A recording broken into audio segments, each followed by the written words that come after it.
I'd like to call the Finance Audit Tendering and Administration Committee Wednesday, May 7th, 2025, at 12:05 to order. Order of business, number one, called order. And yeah, we're good. And number two, declarations, conflict of interest. Not seeing any. Okay, thank you. And number three, approval of agenda. I just had something I wanted to bring up. Okay, Deputy Mayor. So I'm just wondering, probably was put on there before Mike realized that we hadn't taken it to the Planning and Heritage Committee yet. First item on the report, I just wondered if we could pull that until it actually goes through Planning and Heritage Committee, because it's here for a change order, but it hasn't gone through committee yet. And Mike's not here to present for it either. So I just wondered if we could hold off until it actually goes to its committee first and then come here. It's up to you. I can, if I may, Chair. Go ahead, Dan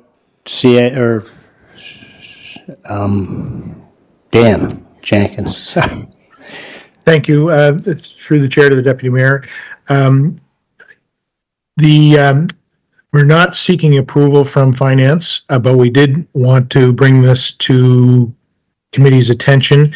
CAO Sue had sent out an email just reflecting a change in process that if procurement items were approved in budget, that they could go directly from the originating committee, in this case Planning and Heritage, to Council, and that they wouldn't have to make a stop at Finance for approval.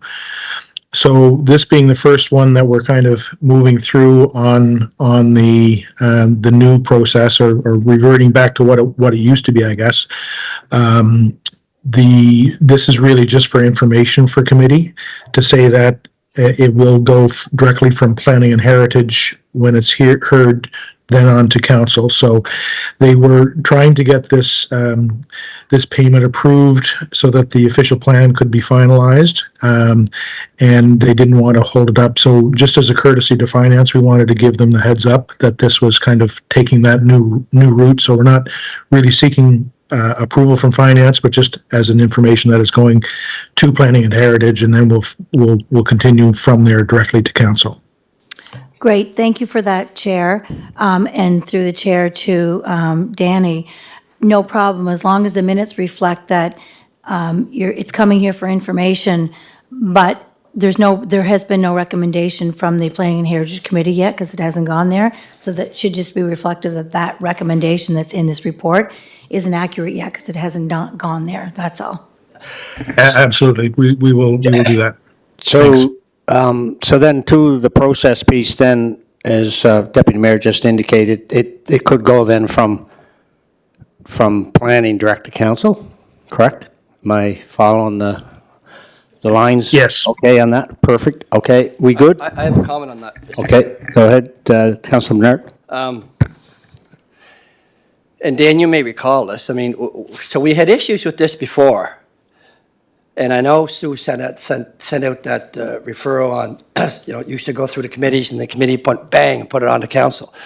Excuse me.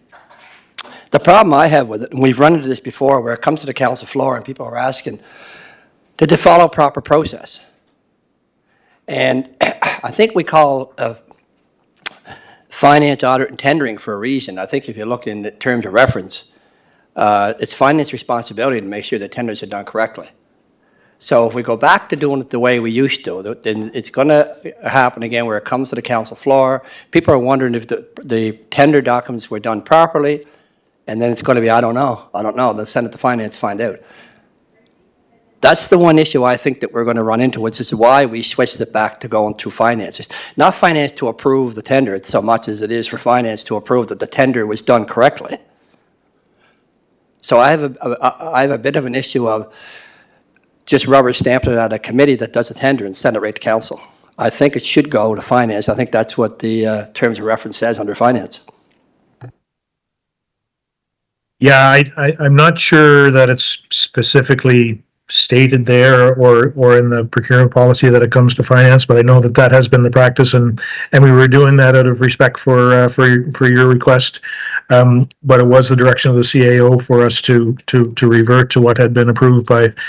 I think it was Donna Waddell that when she was CAO had changed or had made direction in that regard, and I think there were some bottlenecks happening because of the two stops before council. So certainly appreciate Finance Committee's input on the tendering process, and that's always helpful. But I think it was causing some problems in terms of getting things done quickly. So the hope is that we'll be more diligent on the due diligence on the procurement end. In this particular case, Councillor Bernard, we're actually not recommending that there be a tender. This is seeking permission for sole source to. It's just over the 25,000, but it's for the official plan work that really couldn't go to anybody else but the professionals who were doing the zoning and development or the official plan work. So it's for a change of scope for the additional work that they put in to come back to council a few times because of the pivots necessary in the last number of months. So we're really just seeking council's approval for sole sourcing in the best interests of the city. Yeah, So it's I was just talking about, I was just talking in general that the tenders. Yeah. Finance to make sure that the proper process was followed. Yeah, so I think that's a good discussion to have with the CAO. She's unfortunately not in today, so but perhaps we could have a discussion with her and kind of flush that out a little more. Sure. Okay. We're all good on 6A then? No, I think what the deputy did is that she went back to the Mayor Brown? agenda, correct? She went back to the agenda, approval of the previous draft minutes. Correct, yeah, pardon me, thank you. I'll move that. Okay, number 4, approval of previous draft minutes. So moved by Mayor Brown, seconder by Councilor Bernard, thank you. Any discussion on the minutes? Yep, that's why I went with it. Yeah, go ahead. Mayor Page Brown? 2. Page 2. The report provided members of the Finance, Audit, Tender, and Administration Committee with information on the community grant applications. So we had that discussion, and my understanding was just to forward the community grants to council at that special meeting the week after. But the whole document went to council. Did we miss something? Did I misunderstood something that we were just going to discuss the community grants, but it became a discussion of all the items at that special meeting? Mr. Jenkins or Mr. Pino, can someone clarify that, please? Defer Mayor Brown to Manager Elaine Pino. Thank you, Chair McAleer. So in preparing the package for council, we wanted to incorporate the list of community grants which get approved every year through part of this process. But we also noted when reviewing or when compiling the package that the breakdown of the grants that tied to the final operating budget that was approved were not broken down in the budget book in the final published document, and we felt that council needed to have that information as part of the package for review, and also noting that there was a request from council in terms of taking a look at the grant allocations that were within the budget. So that's why we included the other operational grants as part of the package that went to council. So just to follow up, Mr. Chair, so when we discuss and we have that back and forth at the standing committee level, my understanding is that if there is any new information, that should be put forward during the meeting. But that wasn't put forward at that Finance Committee meeting on April 17th. Maybe it evolved afterwards. But at a standing committee level, if we have to discuss more items and then make a recommendation to go forward just with one item or one part of it, that should rest here. And I think that's a responsibility of all of us as members of this standing committee. And the reason I bring that up, Mr. Chair, because if you look at the total amount of the agreements, and hopefully everybody's following along, agreements and grants for affordable housing, sustainability, economic tourism, they amount to, I did the calculation, it's pretty easy to do, of the 7.2 million in all those items in that package that went to council on the 22nd, that amounts to about $6.2 million. 85%. So when you talk about agreements, and again, if you look at the Airport Authority, if you look at Kerry in lieu of tax, if you look at the Charlottetown Civic Centre, the Eastlink Centre, all these are agreements that we're obligated to fulfill, unless we want to change it. And then added to that, and that's why I asked Mr. Pino to provide me last year's comparative analysis of our finance agreements, our grants. Again, being focused, all of us being focused at this committee meeting, is that it did include the TAL. The TAL is your tourism accommodation levy. We included that in this year's list of agreements, licenses, and so forth. That's an in and out, that is, we get the money and it goes out. And that, I think, we have to look at what we've done in past practices going forward. There's also the in and out from the agreement with the Building Safer Communities for Boys and Girls Club and the Inner City Life Camp. Like, these are in and outs, but if we don't explain them properly, or we don't understand ourselves as committee members, because that's the responsibility of committee members, is to be focused at these meetings on what we're talking about so that we don't need to ask questions post-meeting. So Lane and and Dan, again, I think that we did get a little bit of clarification when we brought these up at the last meeting. But again, my understanding, maybe I'm wrong, maybe Deputy Mayor Yankoff or Councillor Bernard or yourself, Councillor McAleer, maybe we didn't all understand that we were just going to council with that 400,000 plus unallocated money. That was my understanding. If I'm wrong, tell me, Mr. Chair. No, I can't say that you're wrong, Mayor Brown.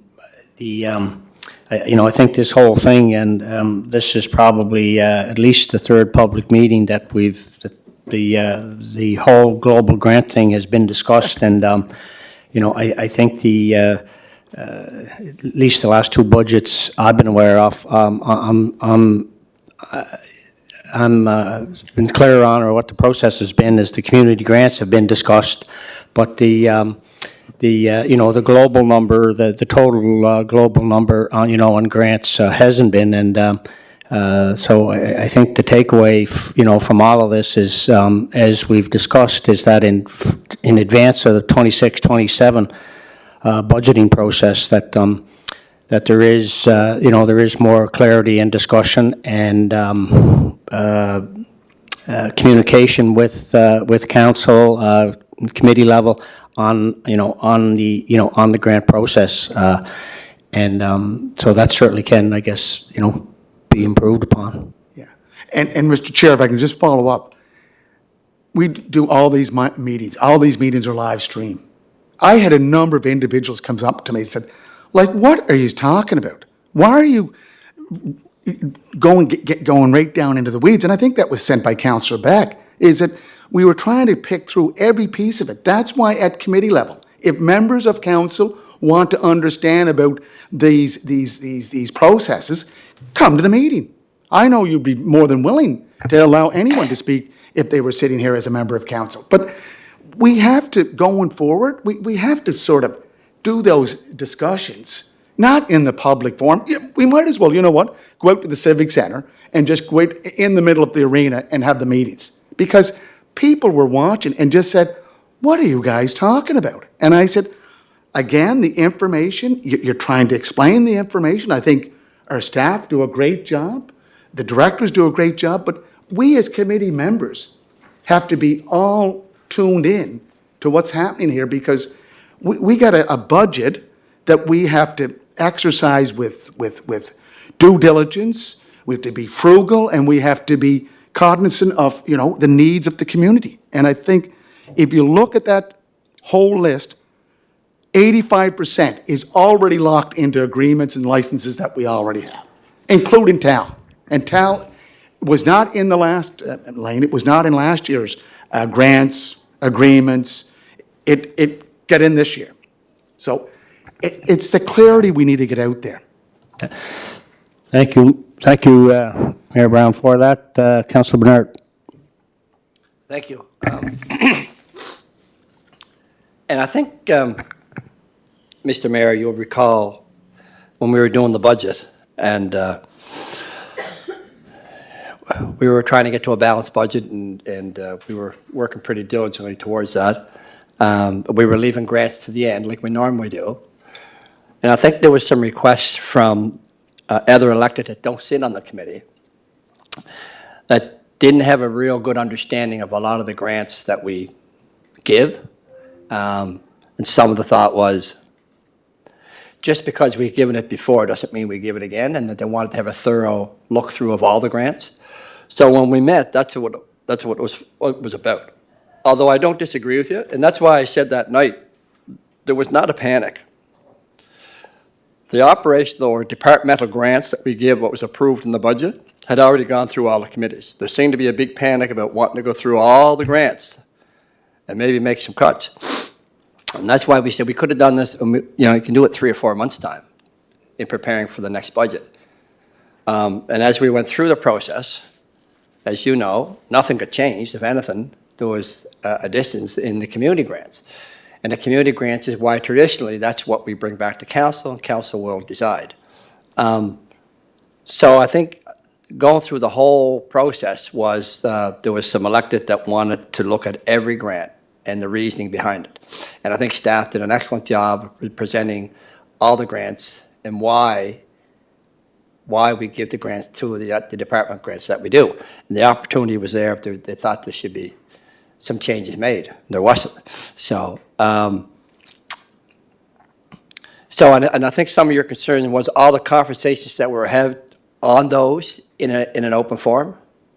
That was some of your concern. Yeah, and I don't disagree. I mean, that's why in the past, especially when you're dealing with those different grants and decisions aren't made yet, we usually had them in closed doors till we can come up with some decisions. So whether that changes next year or not, I don't know. But at the end of the day, we went through everything, and we've gone through it like we haven't in a number of years.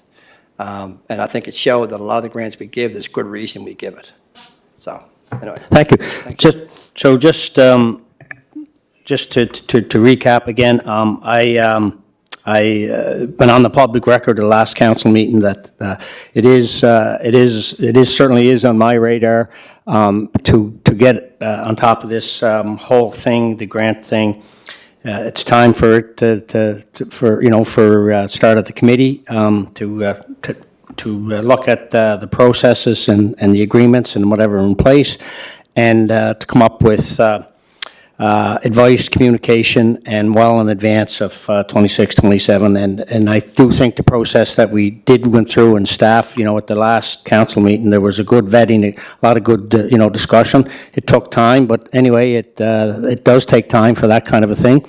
And it was, it was in the public forum. It was great. So, with that and the future efforts on having another look at it, hopefully we'll be in a good position for 26, 27 budget as it relates to grants, community and global. Thank you. Mr. Chair, just one final point. Thank you for your patience. But and Mr. Pino or Mr. Jenkins can correct me, but if you look at budgets, whether it's provincial, municipal, federal, 75 to 80% is salaries and benefits. So you're really left with 15, 20% for public works, for parks and recreation, all those infrastructure. And that's why I think that's what we have to get our head around, is that we have to be zeroed in on when we're going over these numbers, because Mr. Pino, Mr. Jenkins can tell you, it's a numbers game. It's a numbers game, and you have to make those, at the end of the day, 2 plus 2 has to equal 4, not 5, 4. So I just want to say that going forward, if we're going to have discussions, let's have them at the committee level. And if councillors want to be part of it, I'm sure you'd welcome them into the No, committee room. I'd love to have them part of it, love to have them on record, love to hear their, love to hear the views, because there are going to be some, there are going to be some big questions around it, and committee and council are going to have to,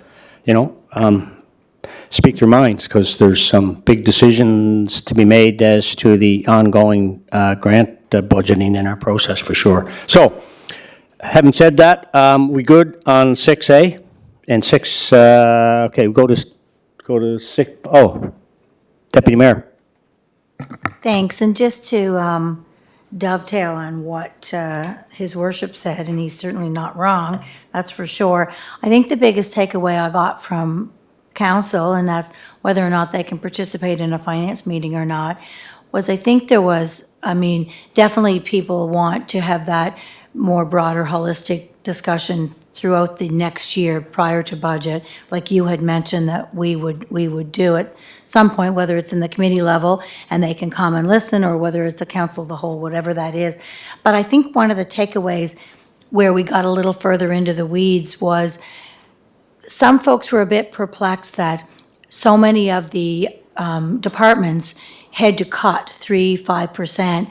And so their question was, why not all the external folks that get money from the city too? Because that seems to be a common trend with the province. If the departments are being cut, then every external group gets a cut at the same time. So I don't want to belabor the fact today, because I know we're going to talk about it later. But I think just to, that's one of the takeaways I heard from council was that. But anywho, I appreciate all the conversation. Thank you. Thank you. Okay, and no more red lights on that one? Okay, thank you.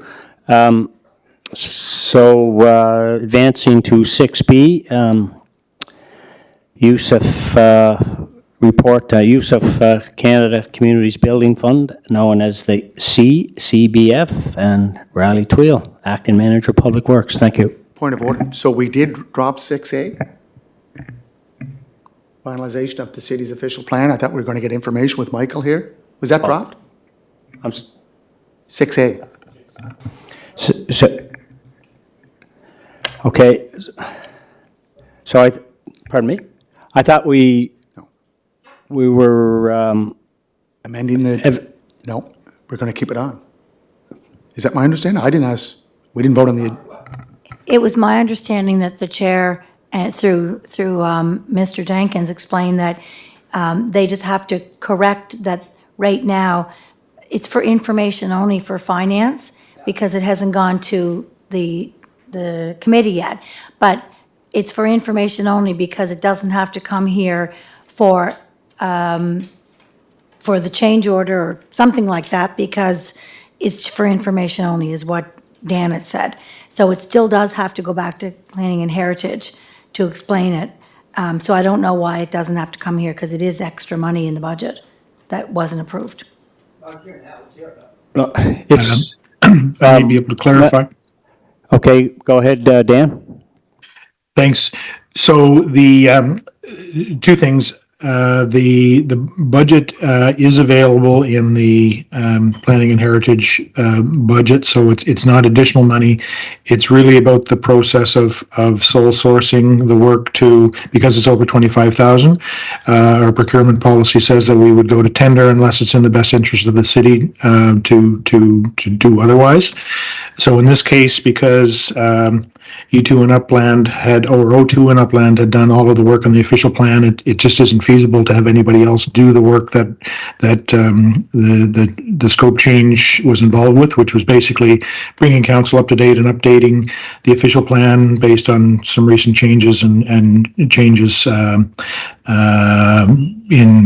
staffing and so on. So the only practical path forward is for the firm that has done all the work on the official plan to do that update, which they've done, and the work has been done, so they just need to get paid for it.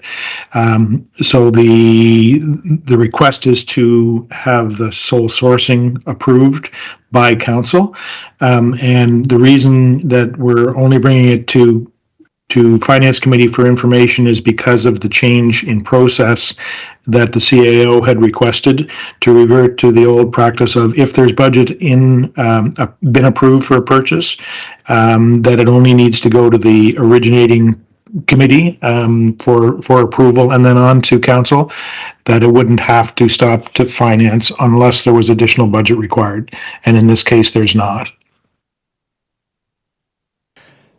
Thank you, Dan. Councillor Bernard?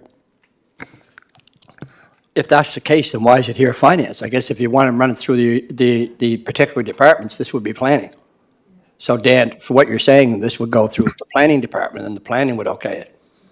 Yes, and this is really as a courtesy, because this is the first tender procurement issue that we're moving under the new procedure. So we just wanted to give finance the heads up to say that this is happening, but it's going through planning and heritage and then on to council, just so that you're aware that this is kind of the first one. We're good, Dan. Let's, Yeah, I just want to say, that, yeah, Brian. Lane or Dan, wouldn't this just be treated as a change order to the tender? This, It is really. yeah, change but orders happen all the time. I know Harry Yeah. McConnell loved them. It really is it's a scope change, so in a sense it is a change order, but out of abundance of caution, we wanted to bring it through for approval, just so that we're not criticized by other proponents. Council does have that discretion to sole source if it's in the best interest of the city, and in this case it seems abundantly clear that it is. So could I ask, through the chair, to the Director of Integrated Growth, is it a change order? Is it an addition to the work they're doing? Yes or no? Through the chair, that's correct. It's a change order, given the increase in scope of the original work that was contemplated.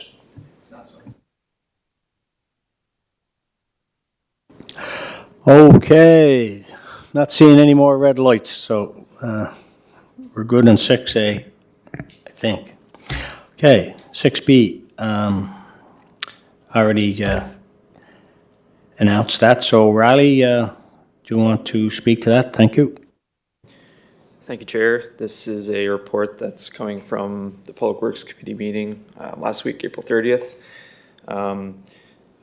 It was brought to Public Works Committee as an information-only report based on the deferred Finance Committee report of April 16th. It's regarding the budget increase request, I suppose, for carrying out additional sidewalk work. It was deferred and more information was provided to the Public Works Committee last week.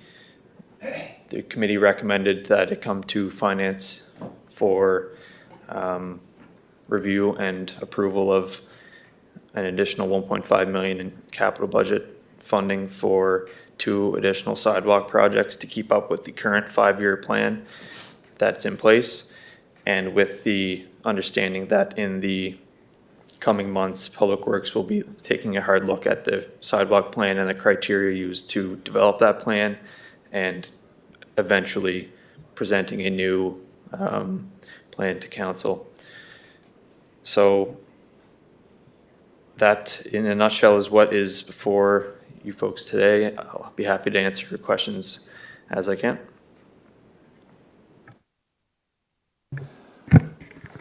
Councillor Bernard.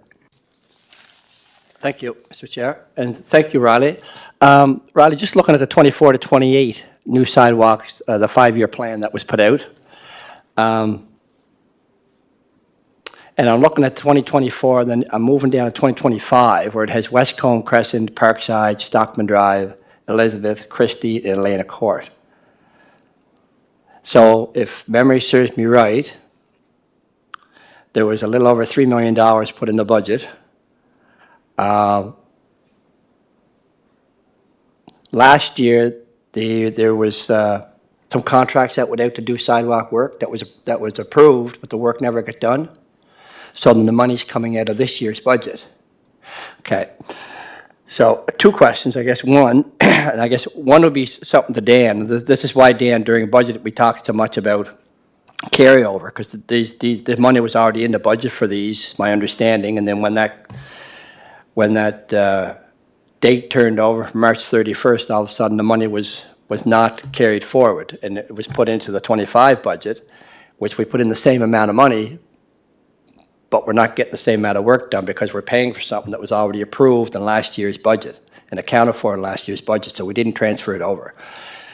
The question for Riley was, I noticed Riley has Westcombe, Parkside, Stockman, Elizabeth, Christie, and Elena. So I'm wondering why, if there was money left over, or the money out of 2025 budget,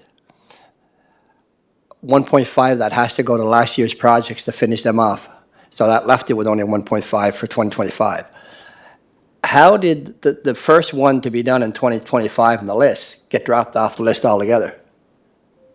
Like, why wouldn't you, because I'm seeing here that it's $700,000, and then the next one's $500,000, the next one is $1.1 million, the next one's $230,000. Was there a reason that it got dropped off? And having said that, I see why you're asking for money to get back on schedule, to put them all back on schedule, because it's just going to impact the next number of years going down. Thank you, Councillor. That's right. That is the reason why the ask for the additional 1.5 million. It's to catch up for what was originally planned for 2025.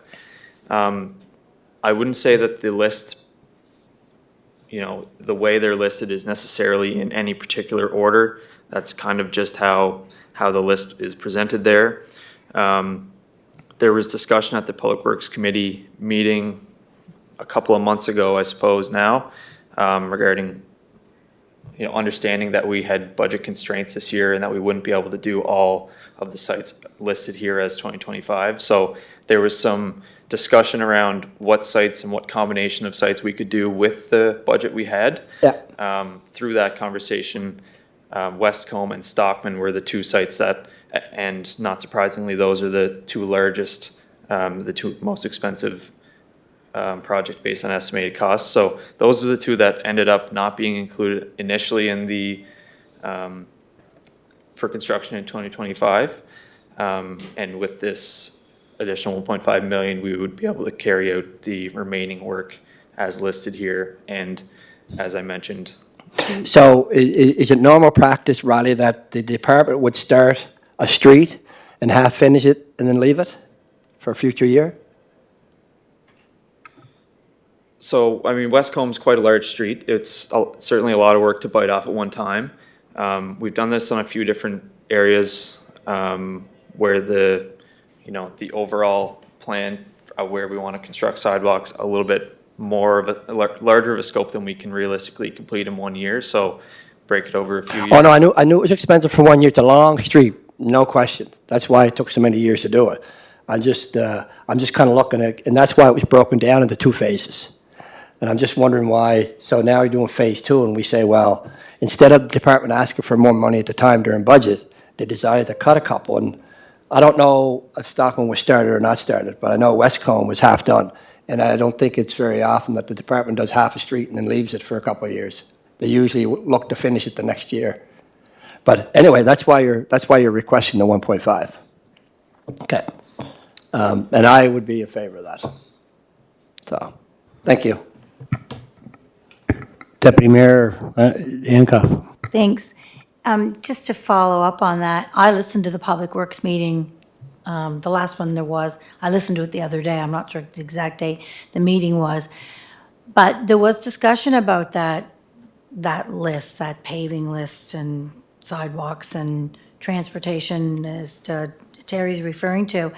And it was made clear in that meeting that the list is just the list and it could change at any time, and not to assume that just because that street is next on the list, it's actually going to be done.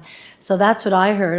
I think, Your Worship, you were at that meeting, and that's what was said, and the chair of the committee said, it's really just a guide, and at any time, those streets can be changed. So Riley, I think you were there too? Yeah.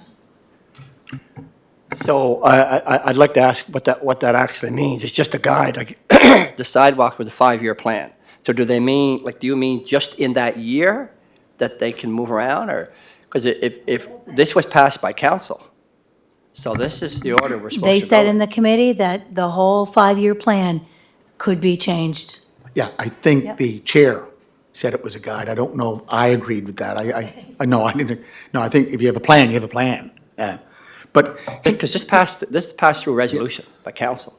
So that's the order that is to go in. That's why we passed it as a resolution. But anyway, go we've ahead. been talking about this now, what, 3 months? Yeah. We've had a plan, we've got a plan in place.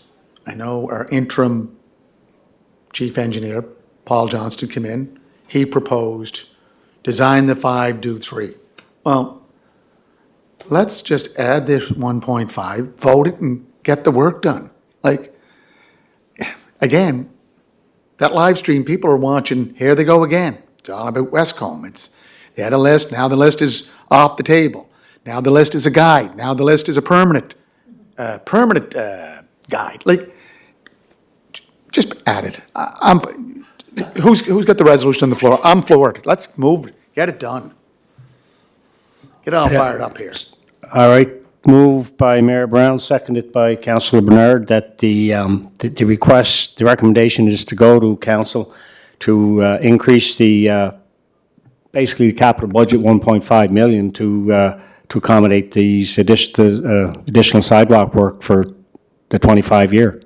And I do have just one question. And it's to Dan, if I may. And Dan, I think you spoke on this the last time we met, that the affordability here within the budget is not an issue. Yeah, it's a minor adjustment to the capital budget, Councillor Bernard. So, and it's a piece of infrastructure that was on the priority list. So it's not like it came out of the blue. It was just work that wasn't completed last year. And so it's really just a timing issue. Okay, thank you. So, Yeah. Mr. Chair, just, listen, you're doing a great job. Love how you're chairing this. But, Mr. Chair, it's not an add-on. It's a project we missed. That's what happened here. It went through the process, and I thought it was part of the process in the budget, but then it got backed out. Look, let's get this done. Yeah. Get it Mayor done. Brown, yeah, so to close the loop on this, as committee chair, I'm in favor of, advancing the recommendation, to council. At the end of the day, as Councilor Bernard has said, the 5-year plan, be it right or wrong, has been passed as a past council or resolution. These sidewalks that have been identified, do it this year, do it next year. To me, what's the difference? I realize we're shortly after approving a capital budget, an operating budget, we're asking for an additional 1.5. That's on us. The design work and things are done for these extra sidewalks. Not that that's, can't be used going forward, but let's, the recommendation go to council, move on, let them vote on it, and see where it ends up. Thanks.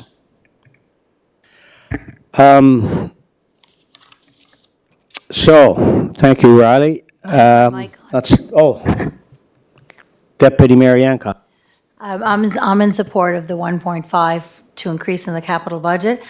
I just think it's really important that we clarify, as Councilor Bernard said, we passed that 5-year plan as a council, but after listening to the Public Works meeting, there's a little bit of confusion there. So I think that needs to be clarified, because when we approve this 1.5 or take it to council, those questions are probably going to come up. So I just think it's really important that, as Councillor Bernard pointed out, that this was something passed in council, and if there is going to be changes, then I think council needs to be aware of it. No, thank you for that. Good discussion. Okay, John? Councillor Bernard. This is the last I'll add, but I think it's important to note that the 1.5 million that we're short was missed as a carryover during budget. It was approved last year in the budget, the money was there. The project never got finished, the money did not get carried over. So I think that's important to note. Okay, and Dan or Lane, do you agreement with Councillor Bernard's comment? Yeah, I concur that it got missed in terms of Public Works expected work for the coming season. I think they intended to do the work, but just when it's a little bit of a different way to look at the capital budget process with the carryovers. So point taken, and we'll know better for next year. Always processes that can be improved upon, and we're working on them. Okay. Work in progress. Okay. I see no more red lights on 6B. Green light. Okay, 6C. Acadian Drive right away, dispersal. Hopefully, I think and feeling this is pretty much a communication piece, but go ahead, Riley. Thank you, Chair. Again, coming from the Public Works Committee meeting last week, April 30th, we put forward a report explaining a request that had come into Public Works staff from Provincial Department of Transportation staff. They're looking to make an upgrade to a bus drop-off at École François Biot. There's a piece of property which they believe is city-owned that they're requesting to be transferred back to their ownership in one way or another. From Public Works end of things, we weren't even really aware that this particular parcel of land was city property. There's really no operational value or future need identified for this parcel of land, and we made the recommendation from the Public Works side of things that we would be in favor of accommodating the request and divesting the property to the province, and put forward the recommendation that it come to this committee for review on how that divestment would look and the financial side of that. So that is the report with you folks today, and again, happy to answer your questions. Thank you, Riley. Councillor Bernard. Thank you, Mr. Chair, and thank you, Riley. This Gavin Hall did contact me probably a month ago. I did talk to, at the time, Paul Johnson, and Riley's right, we didn't even know it was our property. It's just that small. I don't know why it bows out right in front of the school, but it's just a small, it's basically the ditch area is what it is. To me, it's not an issue. They want to use it to do an expansion for their bus drop-off area. Their legal has said that it's not their land, so we're just transferring it over, I assume. So I'm in favor of it. Riley? Yeah, thanks. Yeah.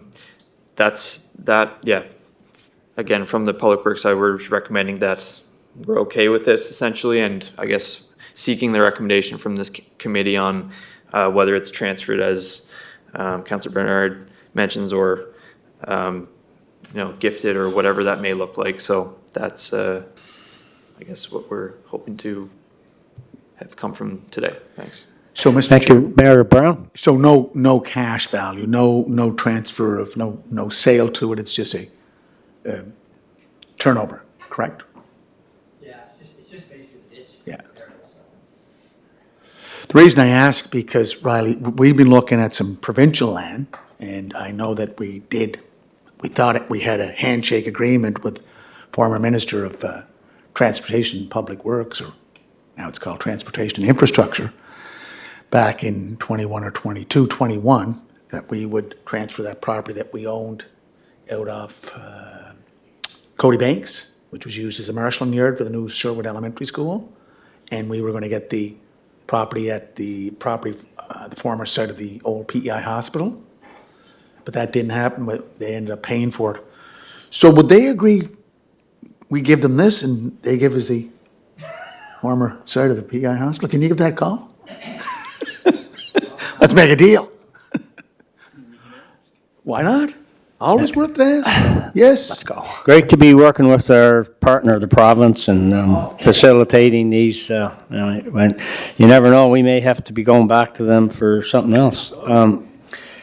Okay, are we good on that? Not seeing any lights, thank you. Then let's do 6D. Okay, I'm sorry, excuse me. Process moved by Councillor Bernard, seconded by Mayor or Deputy Mayor Yankoff. Thank you. Move that on to on the council. Okay, 6D, listing of permanent position vacancies. Lane Pino, Manager of Finance. Thank you, Lane. Thank you, Chair. And this, we're bringing this back at the request of the committee from the last meeting. They asked us for a listing of the current permanent position vacancies. So this report was provided by HR, and it's as of April 29th for information purposes. FYIs, am I seeing any? Okay, Councillor Bernard. Thank you, Mr. Chair. So, Lane, thank you for this. I had asked for this a little while ago. I'm just wondering, Lane, so I can go over it. Like the police constables is what's been, I think they're trying to fill them now. The interviews are ongoing now, right? So I guess what I was looking for is, and these two platoon chiefs, is that what we just filled in the budget? I believe so. So I guess what I was looking for is the positions that we have that are vacant and how long they've been vacant, and are we intending of filling them? Like the police constables, we know we're filling them. The platoon chiefs, we already. So on this list here, is there any positions that have not been filled yet? Like I know the internal auditor, I think we're looking at that now, are we not? Chair, through to Councillor Bernard. Yes, we have posted that position. We didn't. And the get, recruitment coordinator, I think we just landed one. I believe so. I don't have any further information beyond the list of positions. So all this list, you know, because I think all the ones down to the project engineer from there down, I'm not sure. So these, what I was looking for is vacant positions that may have been there for 2 or 3 years. We haven't filled them, probably don't plan on filling them, but the money continues to be in that department's budget each year. That's what I was really looking for. So, thank you, Councillor Bernard, on that. And Thank you. and Lane, I see you making copious notes there on that point. So that's a good question, and be good to, as Councillor Bernard's trying to get, don't want any money floating around. That's If I may, Chair? Go ahead, Dan. Yeah, through to Councillor Bernard. To the best of my knowledge, there's none on this list that aren't in process of being filled or going to be on the list. HR only has a limited capacity to run advertisements. I think they can do maximum of 5 at a time, just in terms of managing the intake and so on. But I believe that all of these are intended to be filled in the fiscal year.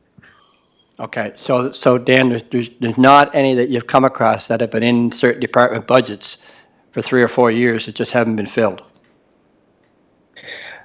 I know the internal auditor was there last year, so that would be one that has been there for a year or so. I'm not aware of others. Clearly, the police constables, last fiscal year, we had a lot of trouble attracting new candidates. I believe feedback I've heard from the chief is that we have a number to choose from this time through. So it's just a matter of when we get those in place, not if we're able to attract potential candidates. So that's a positive change there. So and the planning staffing, I think, is going well as well. So we're optimistic and working hard towards, and Emily's team are working hard towards getting these positions filled because they're all pretty critical to the operations.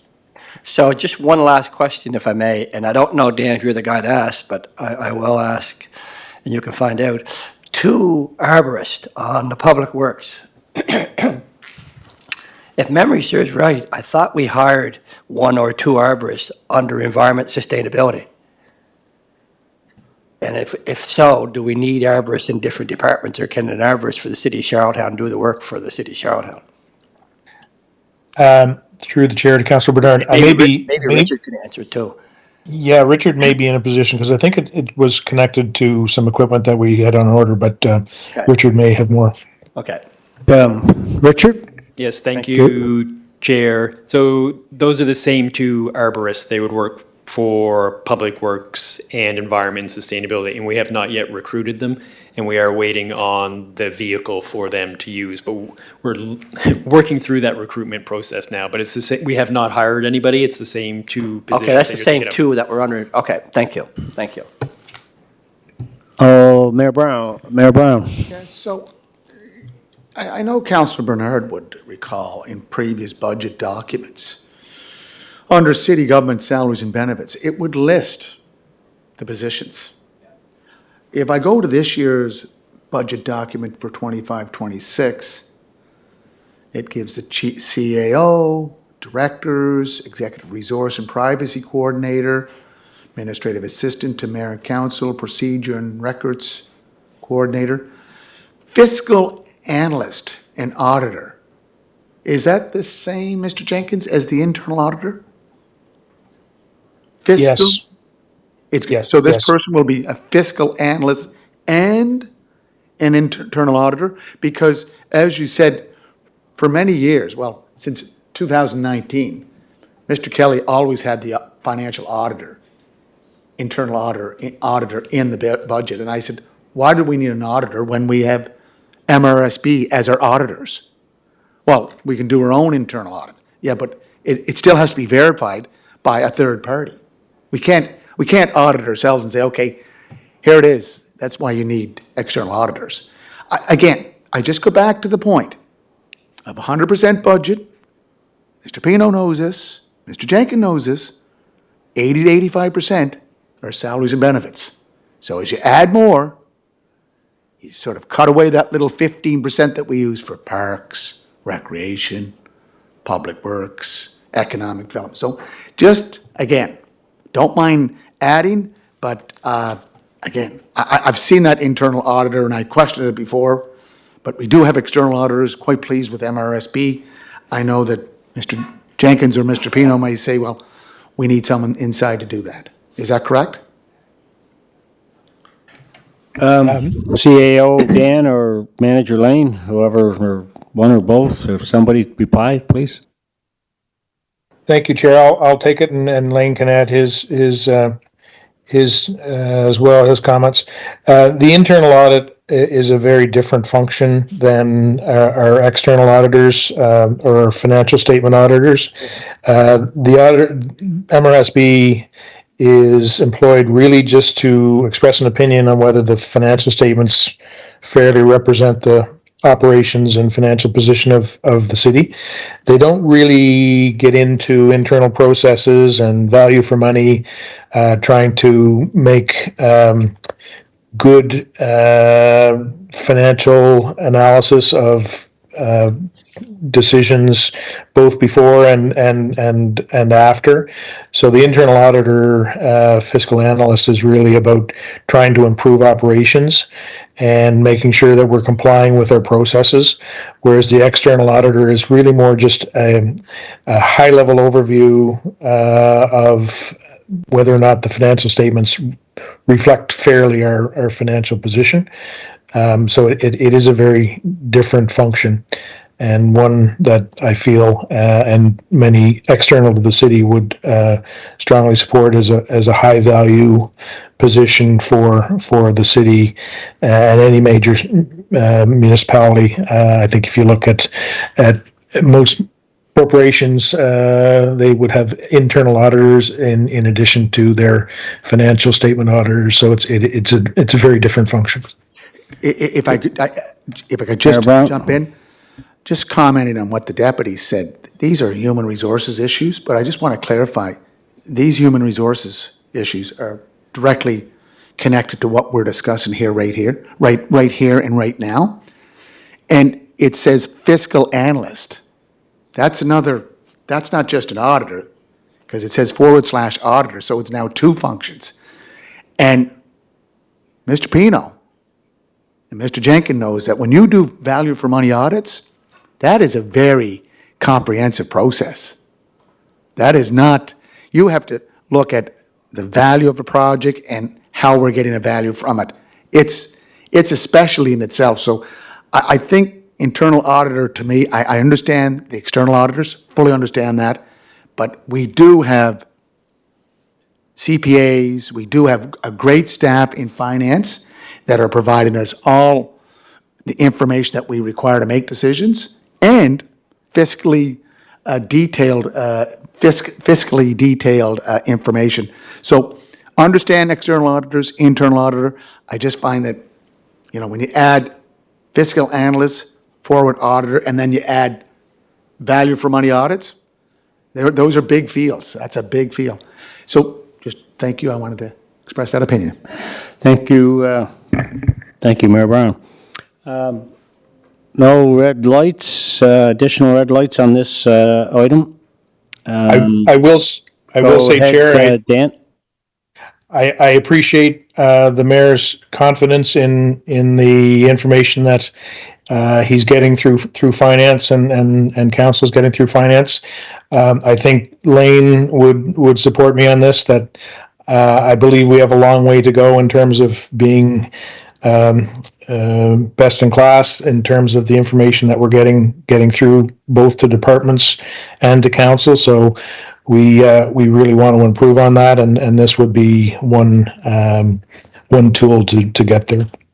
And would I just, to jump in and make comment for, response from either Lane or yourself, Dan, or both of you, that if you did, we have our external auditors that we've always had and need to have, but those audits are never done without recommendations, and would it, I'm just thinking out loud here, which might be dangerous, but that if you had an internal auditor and we had somebody on the ground, as suggested here, that they would be the catalyst to acting on the external auditor's recommendations as a focus in addition to whatever else they would do. Is that fair to say?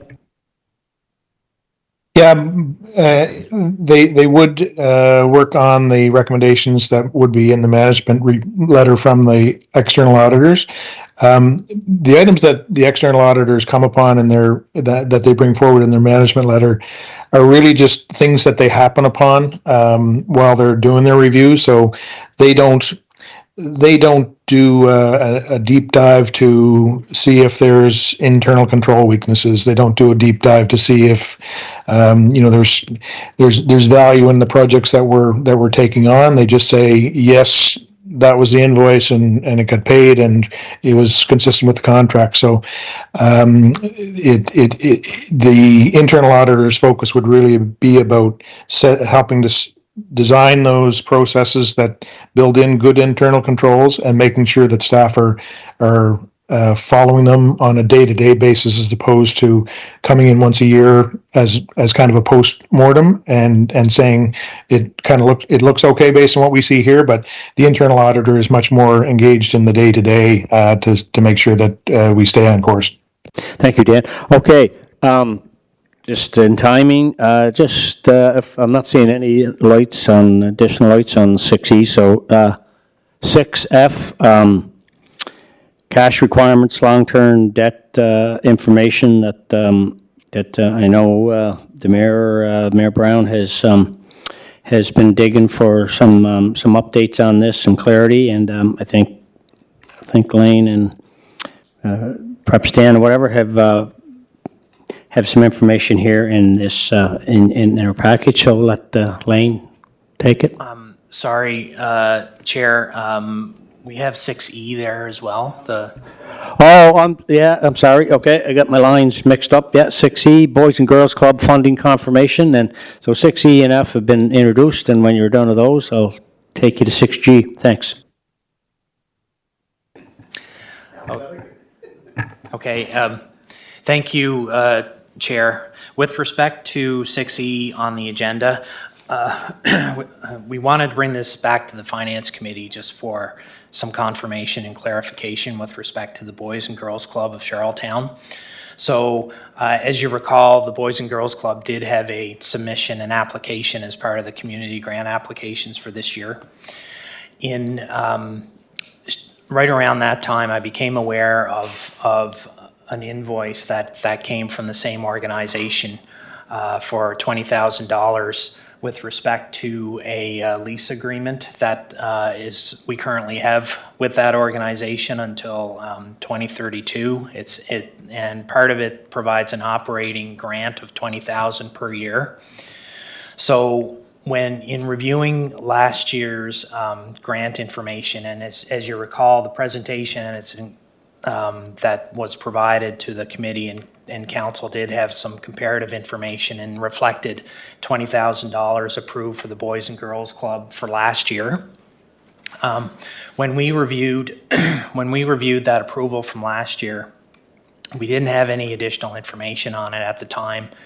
And upon further research, when receiving an invoice from the Boys and Girls Club, we became aware of this agreement for the operating grant, which was an annual operating grant. But at the same time, the Boys and Girls Club did provide an application for a project for a summer camp program, which was $20,900. So that was included in the package that was provided to the committee and to council. But the oversight, and part of it has to do with the transition of me coming in new to this process. The $20,000 annual operating grant was not reflected in our list of grants. So we wanted to bring it back to the committee to highlight that there's two separate grant lines there for the Boys and Girls Club of Charlottetown. The application provided by them with respect to the summer camp program was reviewed and confirmed, and we provided a recommendation that project be fully funded. So in terms of the financial implications with respect to including the $20,000, and part of the report, you'll note that we added a column just basically to revise the list of grants to reflect that $20,000 as a separate line. And this would all be funded within the current community grant funding allocation. It would take our unallocated funding of $150,000 that you see at the bottom of your schedule to $130,000. So it's all within the existing community grants line. Thank you all. I'll open up if anyone has any questions. Thank you, Lane, Manager Lane, for that. Councillor Bernard. Thank you. Excuse me. So, Lane, if I got this correct, the request in the budget was for the summer camp, the $20,000 that we approved under grants, community grants. There was another $20,000 that we used to do an annual operating grant of $20,000 that was not in the community grants. Right, it was not reflected in that. Okay. And so the question I have is the federal government money that they got, I believe it was last year, over 2 years, I think it was around the $500,000 mark. Pardon me? So $412,000. So, and I could be wrong, but I thought I thought last year we didn't do the operating grant because they had that large sum of money coming from the federal government. So do we have, I guess my question is, do they still need that $20,000, or does that still come out of that $400,000 they got from the federal government? I think it was the guns and drugs money. Yeah, just point of clarification, Councillor Bernard, it's $318,449. It's a 2-year agreement fully funded by Public Safety Canada. Yeah. And it's focused on building safer communities. Yeah. So that's why I thought that kind of nullified what we were given because they got that large sum of money. So that was my first question.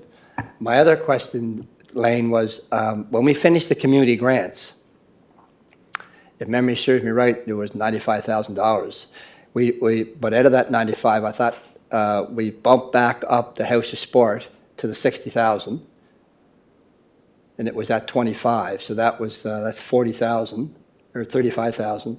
Then we did another 20 to the Guild, maybe. I thought we basically that 95,000 we had. I thought that was expended.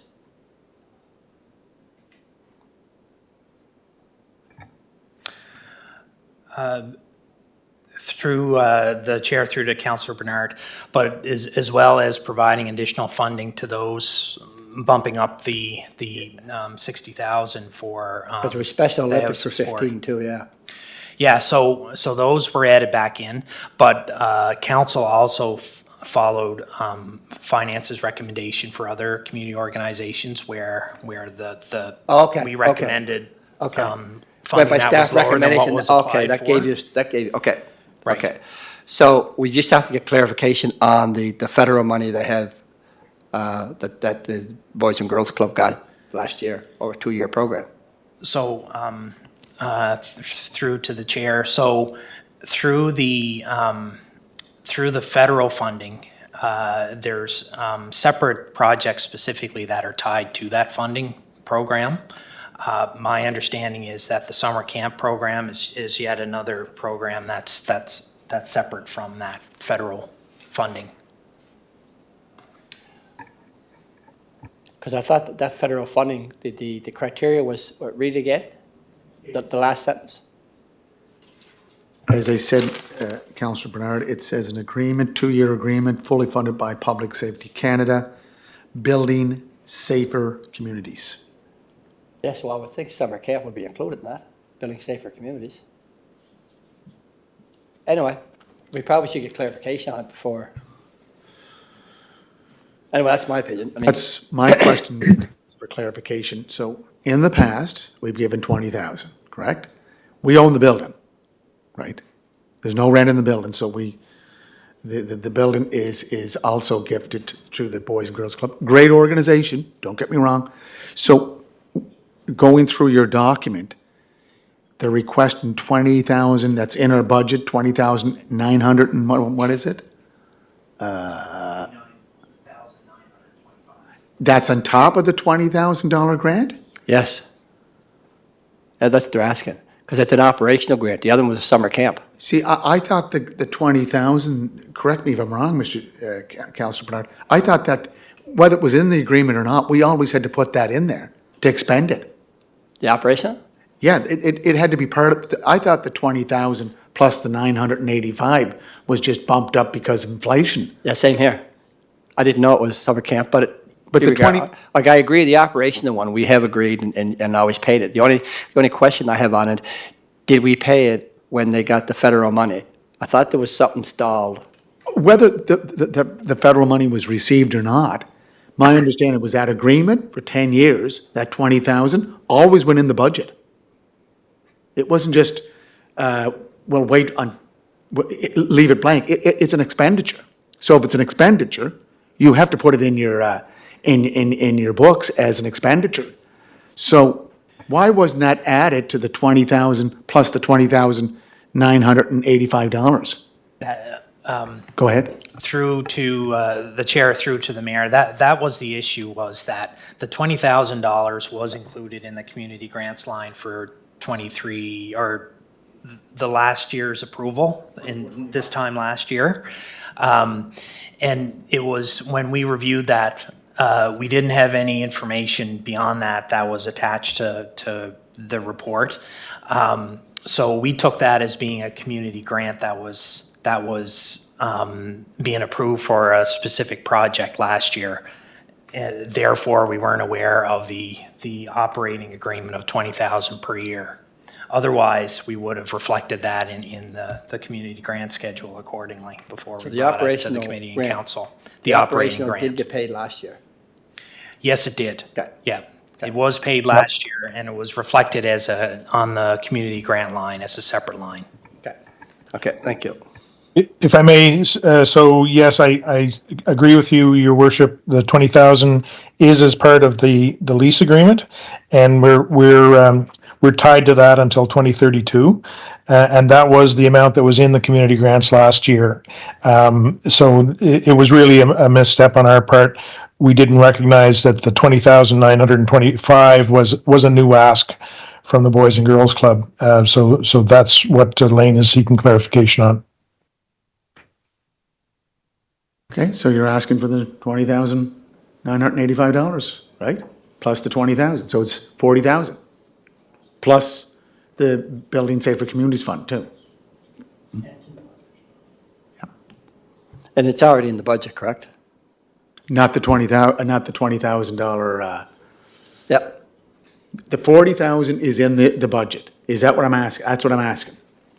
20,000 is in, he's asking for another 20 out of what's left in the community grants. Exactly, yes. Yeah. The unallocated.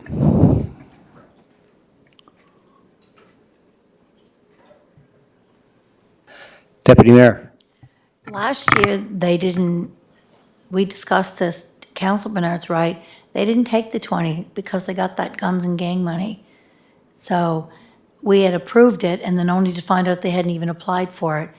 I remember having that discussion with the previous finance manager. So I think Council Bernard's correct. They didn't, I don't think that was doled out last year because they got the 319 from guns and gangs. Maybe we need a clarification. Can we, I think I can clarify that.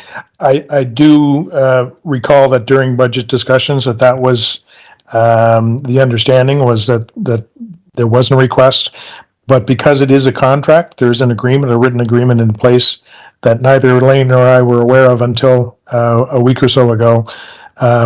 There is an obligation to pay that 20,000. So the question really is about the request for the 20,925, which is a new request for this fiscal year.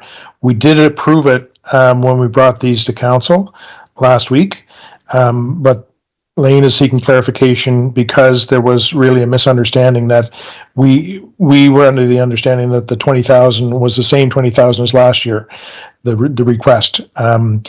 The 20,000, the even 20,000 has to be paid because it's in our agreement. The 20,925 was a grantee request.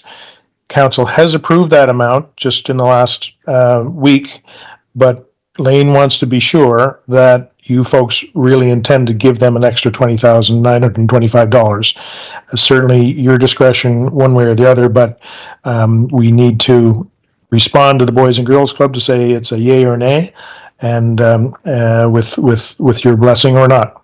So can I Councillor- ask, Mr. Chair? I'm looking Mayor at Brown? last year's budget for fees, agreements, Boys and Girls Club, $20,000, 23, 24. So am I getting this right? We put that in there and didn't know what it was for? Like, we had to know what it was for. I'm looking at what you sent me on the spreadsheet. It's $20,000. So, Mr. Jenkins, did we know that was part of the agreement last year, or finance just thought we were giving the money to them?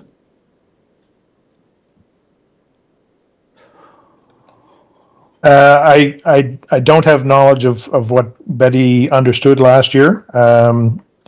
Unfortunately, she's not here to ask, but this fiscal year, in this budget process, there was not clarity that the 20,925 was something different than the 20,000 that they had received last year. So that's why we're looking for clarification. No, that's what I'm looking for. My question is about clarification. It was in last year's budget, Charlottetown Boys and Girls Club, 20,000. So if you do a comparative analysis, correct, of your 25-26 budget with your 24-25, 24-25 budget, the question would have been asked, what's the 20,000 for? Right? And Lane, I don't think you were here. I wasn't. Yeah. So, Chair, through to the mayor, as I mentioned, when we when we included the approved list of approved grants from 24-25 in the comparative analysis that we provided for the full list of grants, it reflected the Charlottetown Boys and Girls Club in there for $20,000. So when we went back to review the submission that was done for all the grants last year, there was no information with respect to what that $20,000 was tied to. So we took it as being project funding. And when I went, just recently, I went to listen to the deliberations of the council meeting last year at this time, when you folks reviewed the list of grants. Betty did clarify as part of that meeting that it was the $20,000 operating grant that was there. So, but I wasn't aware of that at the time when we were compiling this information. We took it as assumed it was a community grant based on a project that was approved last year. A one-off. And then, so we learned about the $20,000 annual operating commitment for this year. And in addition, the Boys and Girls Club did put in a funding application for a project for the summer camp program. But Councillor McAleer, I'll just clarify this. The document I have in front of me, the spreadsheet from last year, has this is the beauty of columns. Budgeted 23-24, so it was already budgeted. 23-24, 20,000. Requested 24-25, 20,000. So it just didn't appear there last year. It was in the year before. It was in the year before. It was in the year before, because I remember former Deputy Minister of Environment, his name escapes me now, they were trying to get money from the feds to modify, renovate the Boys and Girls Club, and they were asking to increase that agreement. And we said, no, that's an agreement for 20 years, or for 10 years. So I don't know where it was missed. Look, are we going to sit around here and say we're not going to give the other $20,985 to the Boys and Girls Club? I'm not.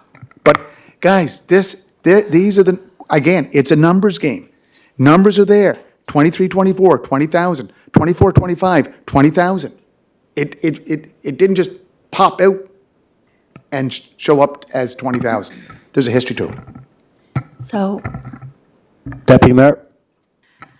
I think if I hear Lane correctly, the 20,000 is the operational grant. We're paying that till 2032. Whether it was missed in the list last year or not, it's an operational grant that we pay that for the building. They also are getting for the last 2 years, this year and last year, through Guns and Gangs, another 318,000. So it's my understanding that they're asking for a third grant for this year, a new application. And although, you know, great organization, that's 3 grants for one organization. I mean, yeah, it's a great organization, but I think Councillor Bernard, and I'm not putting words in his mouth, could they not take some of the money from their 318 towards this camp grant that they're asking for? I mean, I'm not trying to take away money from the Boys and Girls Club, but that's three piles of money for one organization. And I don't know, when did this application come in? Was it back in November? Yeah. I don't know. I mean, I'm not gonna, I'll see what committee wants to do, but that just seems like a lot for one organization, when there's a lot of organizations that probably didn't get any money. I don't know. And is it the 20,900, is it assumed or understood in any way that it's, a one-off, like, for this year? Yeah, okay, no, that's fine. Councillor Bernard? Thank you.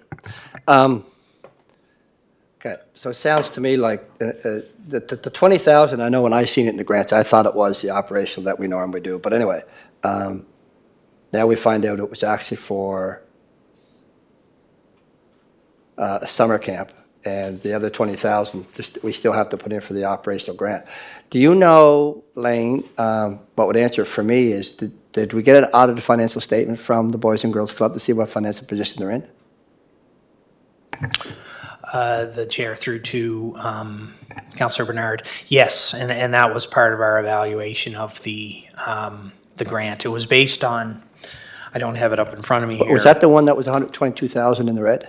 Correct. Okay. Yes. So I would be okay. I mean, it's just, if that's the case, the 20,000 operational, we have the money in the budget, then I would move it aside for the summer camp.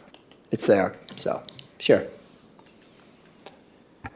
Just to clarify what Councillor Bernard asked, and did you say the financials of the boys and girls, it was brackets 122, was it? Yeah, okay, thank you. Okay. Okay. Moved by Councillor Bernard, seconded by Mayor Brown to advance the request, read the boys and girls on the 20,900 and change if the possible on to council. Sorry, what does that leave in the grants budget? Community grants?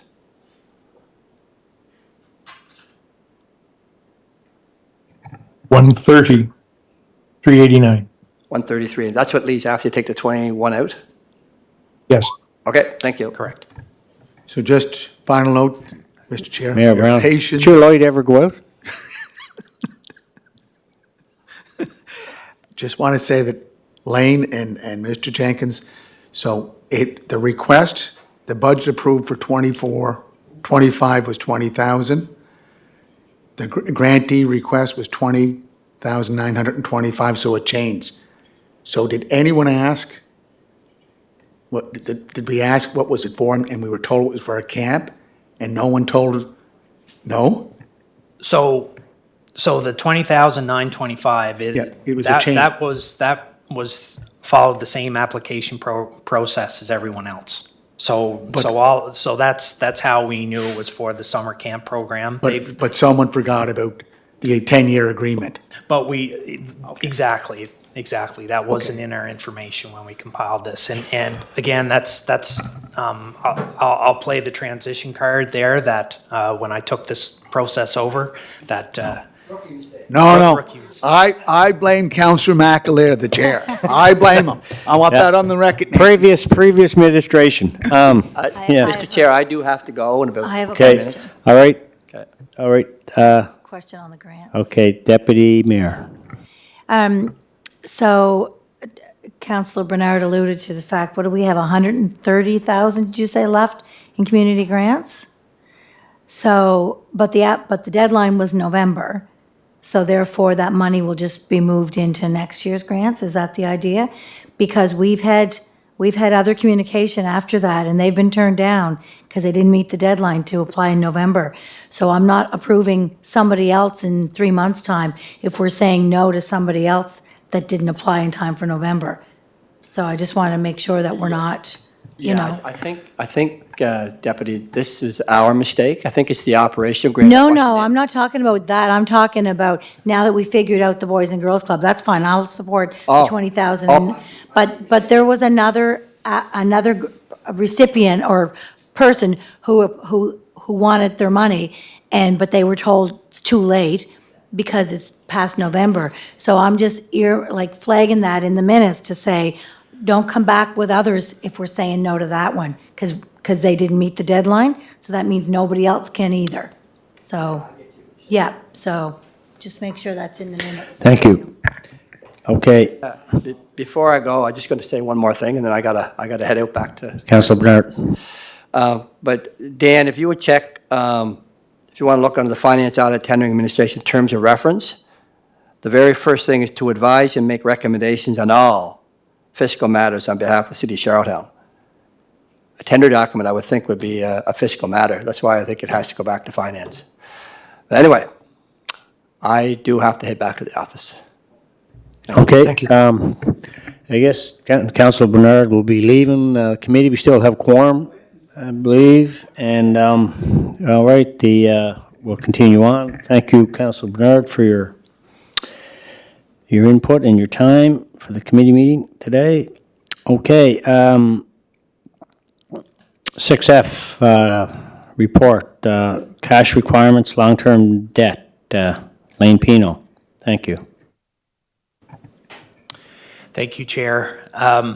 So again, this is a follow-up from a request from the last Finance Committee meeting with respect to, I believe it was from the mayor asking for an analysis of our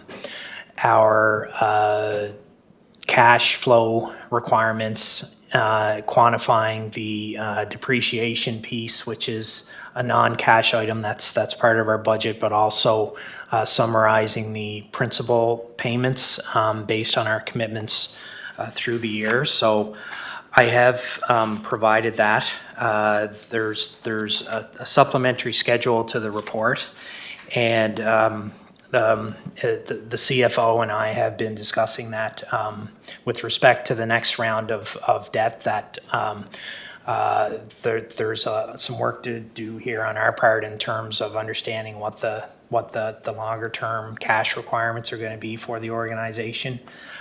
For purposes of the interest calculation for the budget, we reflected the full capital expenditure budget. So this report provides a little bit more detail behind some of the cash flow requirements that we factored into the budget, but also consolidates the interest payments and the depreciation amounts that are reflected in the budget, but under two entities, being the water and sewer and the city. So you will note in the schedule that we reflected the uses and sources of cash in terms of the revenue that comes in from the province, from our property tax assessments and municipal grant funding, and also the fees with respect to the water and sewer. So that's the first category, and as you'll note, that ties into the budget book. The net capital expenditures piece. So to clarify what was factored in there as far as cash flow is concerned. So the total net budget, as you recall, approved was 60.7 million for a total. We're also noting in and built into our analysis on the borrowing requirements, we did put in a provision for holdbacks. So as you recall, through the mechanics lien, that we hold back a certain percentage of costs with respect to larger capital projects until those projects are substantially complete to our satisfaction, and then we release those funds. So we set up an accrual at the end of the fiscal year to account for those, but the cash doesn't come out for those until a subsequent year. So at the time that we reviewed the holdback schedule, there was about 5.4 million there in holdbacks that we factored into our analysis. And as well, we added back the gas tax, the CCBF funding of 3.7 million.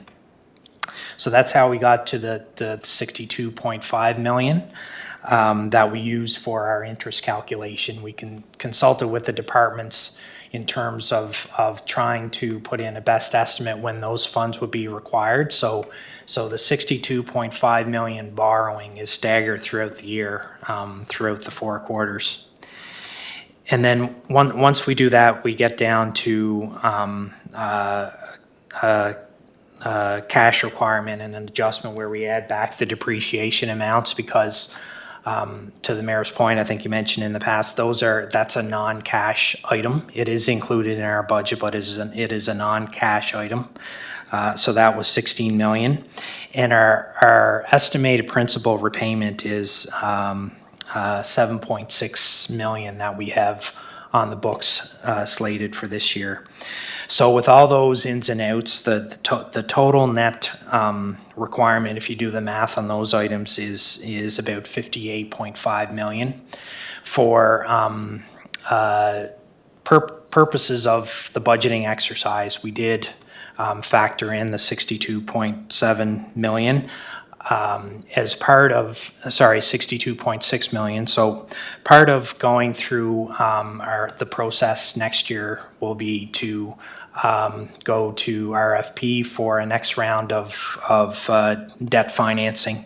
Another look at our cash flow in terms of the timing of revenues received from the federal government. We have some deferred funding that gets carried over from year to year depending on the project. So all of that has to be taken into consideration for borrowing going forward. So, Mr. Chair, I Mayor Brown? appreciate the information. And I didn't have a chance to look at it because I'm having difficulty accessing my OneDrive that I found out yesterday. So I had to, thanks to Nancy, she emailed the information this morning. So I'm not going to address this right now, but I did ask, okay? I did ask that we do have, and you're familiar with it, Lane, I know the director is familiar. We do have a tangible capital asset policy, and there are ranges in there of what we can depreciate. Plus, I asked the question about land that we own, that's an appreciative value. So I'd like to just look at this information, get some more an understanding, and just address it at the next meeting.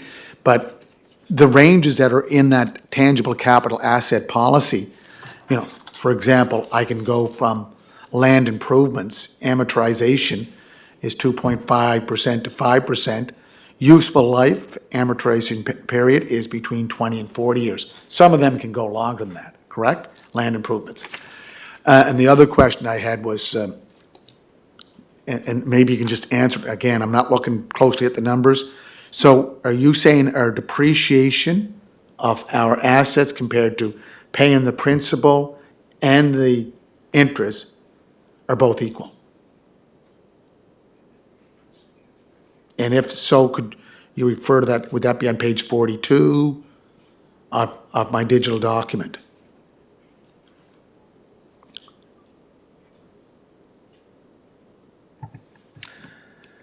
So would it be both, Yes, and what page would that be, Lane? Your Worship. So if you go to page 41 of your 41? digital document, there's a 2-page schedule there that supports the report. Right? And if you go to page 42, there's a schedule summarizing our total, all of the loans that we have on file. Right. This traces back to our audited financials as of March 31st, 2024. Right. So you see there at the bottom, the principal forecasted for this year is 7.57 million, and then the interest is almost 6.7 million. So And that's on it's page close to- 42? And that's on page 42, correct. Okay. But if I look at our depreciation in our budget book, it shows that our depreciation is at 12,711,000. That's in The chair, through to your worship, so that's for the city component of it. There's water and sewer as well, Right. which is 3.3 million. Right, that's in the, For a because it's a total of separate. 16. 16. Yeah. And again, to clarify, both are equal. Depreciation, and if we were paying principal, as we were previous to this, paying down our principal and our interest. That's correct. They're very similar. Very similar. Okay. And if I could also, just one last question, Mr. Chair. If we look at the tangible capital asset policy, our assets, let's take for example, 2 projects, quickly, I know we're running. We have the Eastern Gateway Big Dig project, federal, provincial, municipal. Simmons Aqua Arena facility, federal, provincial, municipal. So we're accounting for all those other contributions from the province and the feds when we do our depreciation, correct? When we do the depreciation on Simmons Aqua Arena facility and the Eastern Gate Big Dig project, the depreciation is on the total value of the project, correct? Like $40 million was the cost of the Eastern Gateway Big Dig project. $36 million was for that's about $50 million, $36 million for the Simmons Aqua Arena facility. So we're depreciating the $50 million, correct? Correct. But we received money from the province, we received money from the feds. And that's calculated as depreciation of the total value or the total cost, but we didn't pay the full freight. But it must be your CPA rules that guide you to go, that's the route we have to follow. It has to be the full value when we're depreciating it. That's correct. But if we're paying the principal and the interest, are we paying the full value? Because we didn't pay $36 million for the Simmons Aquarina facility.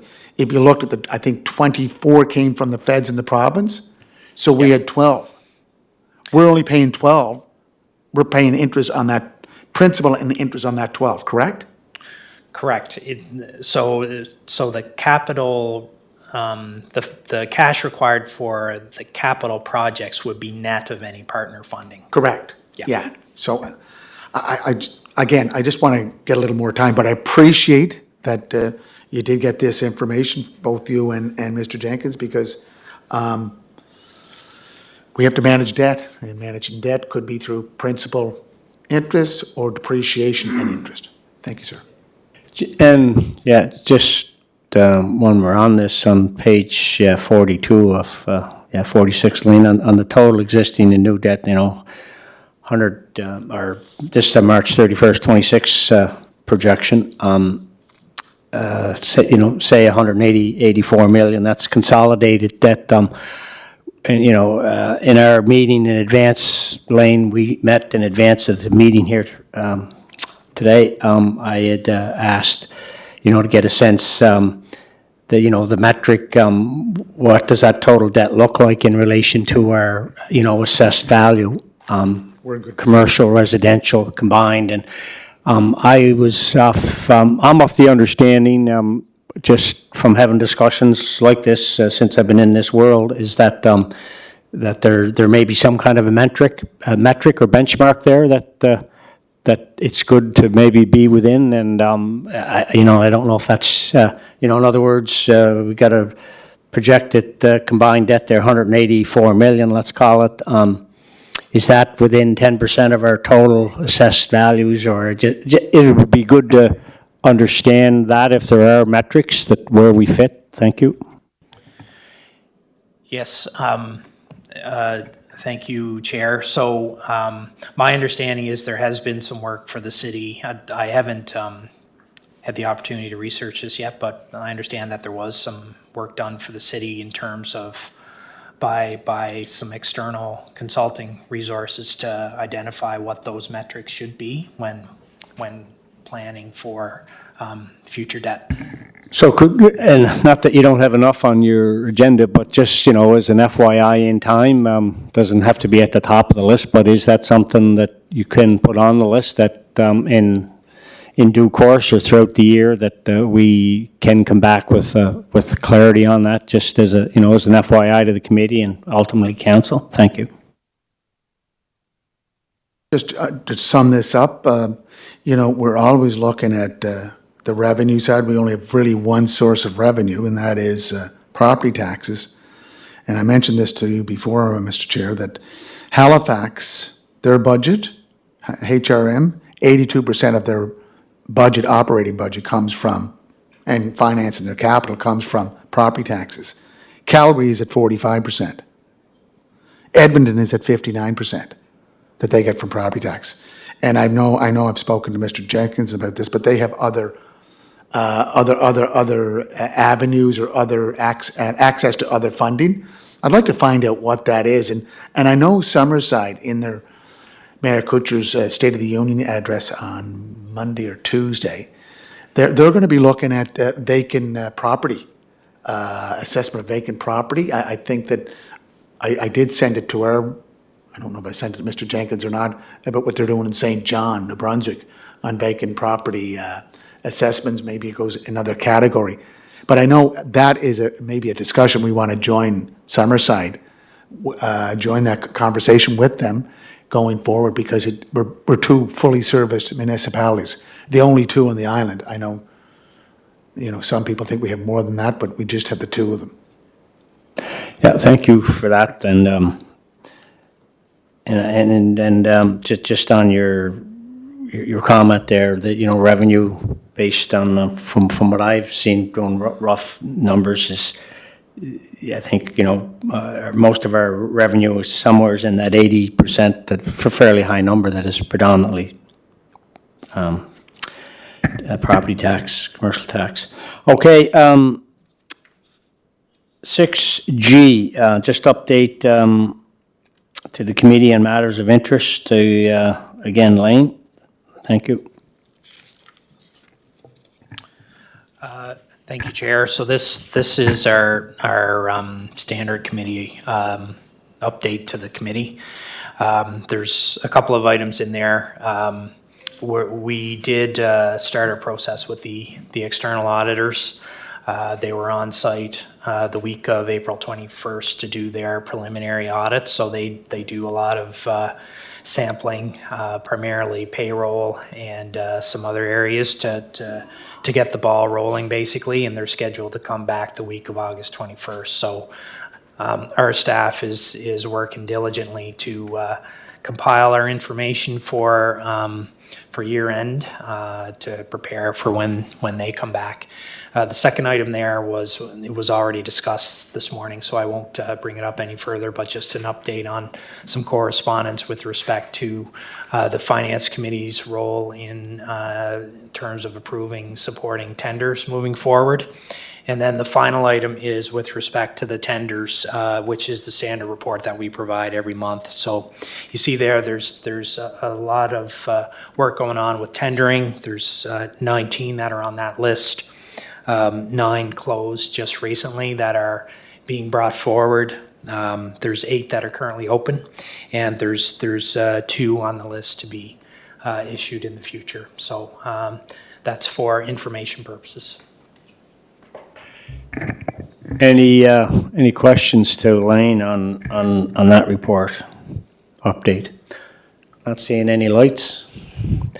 All right, thank you, Lane. And anyway, 6H, I guess, procurement update. Dan, no report. You still with us? Yeah, I can give you Anything you want a to little add to the no report? Yeah, we had a very positive meeting last week with staff at the University of PEI on their online portal that they use. It's called Bonfire for their procurement process.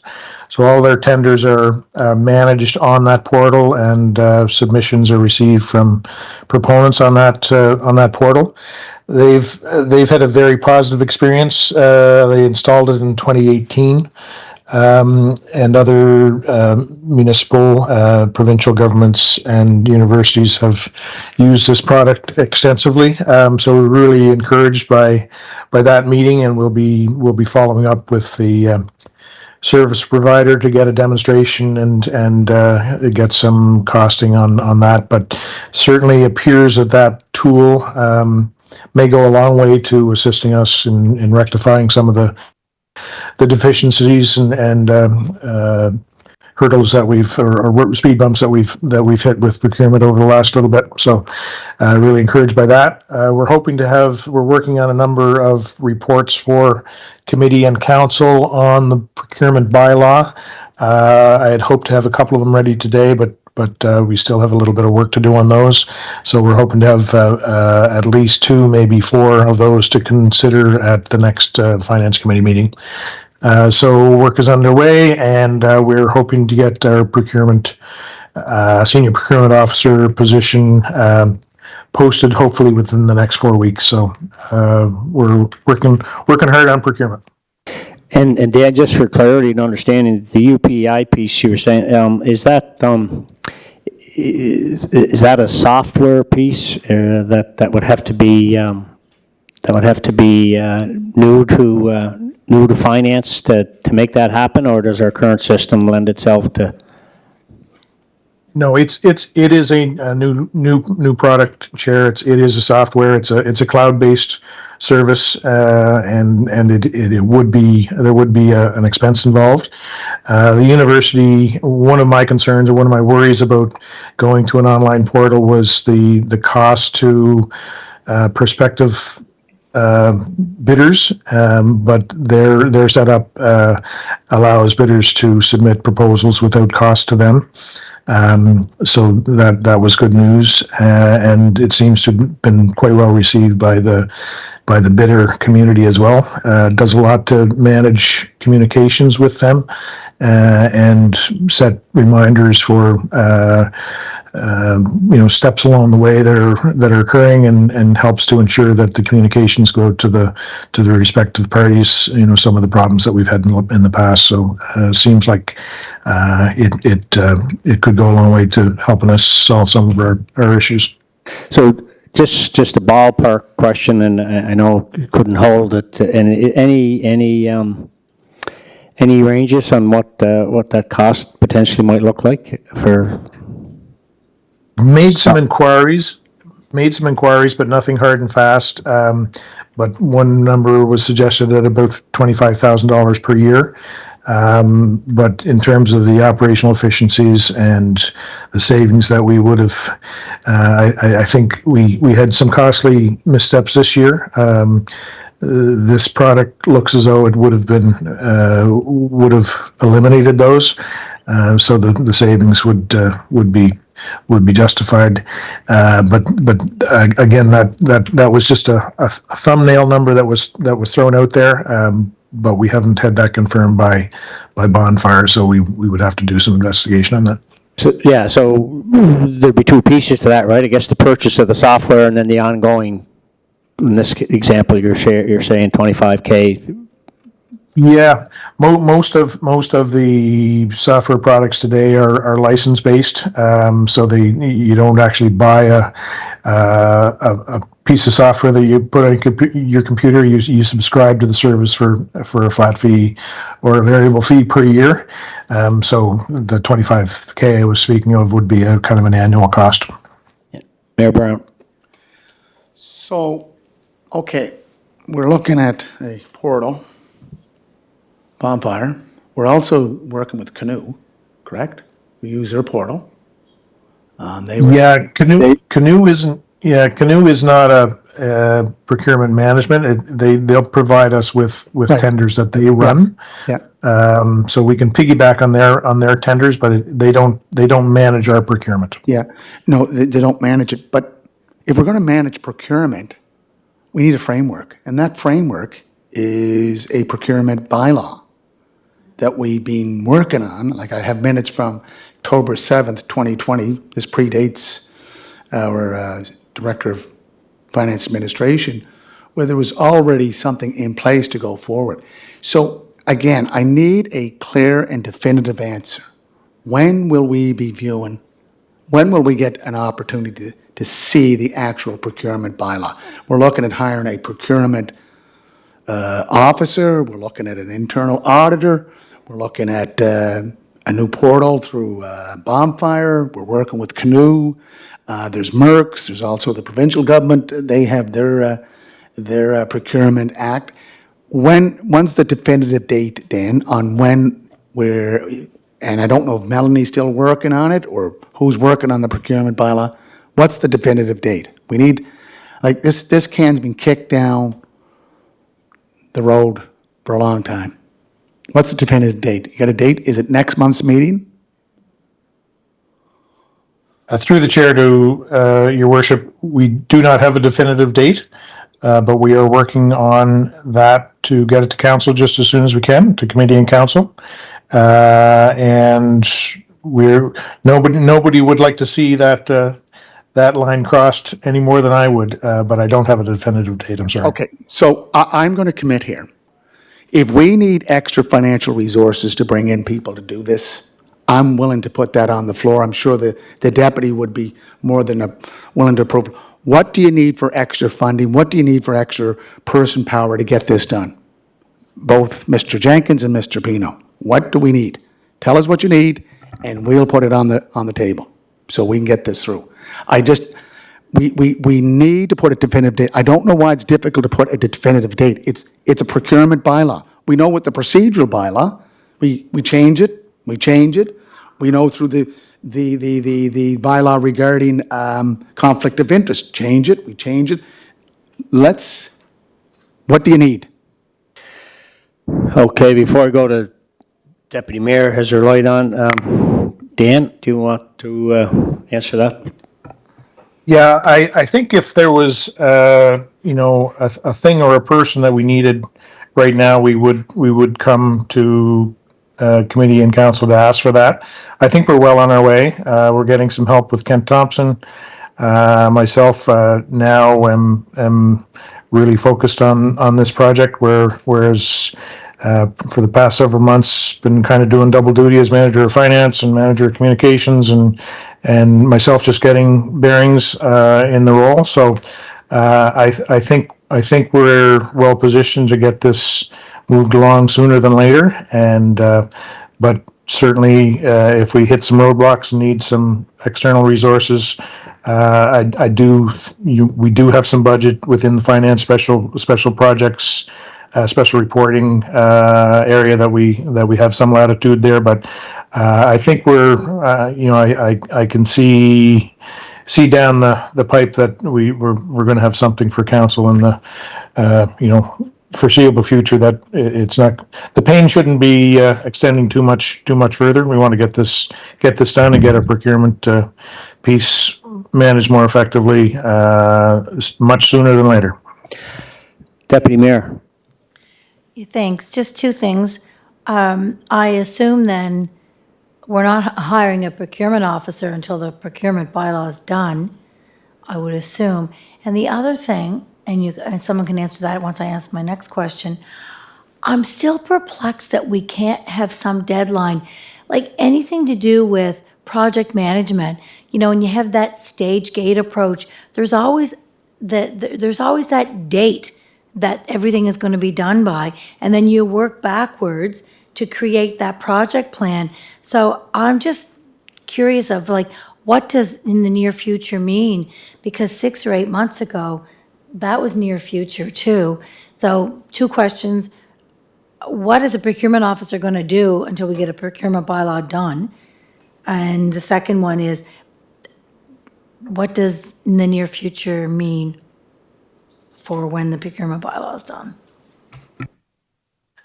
Dan? Well, through the chair to Deputy Mayor, we've never done a procurement bylaw before, so it's not like we have, it takes us so long to get a building permit at the door or so long to do an inspection.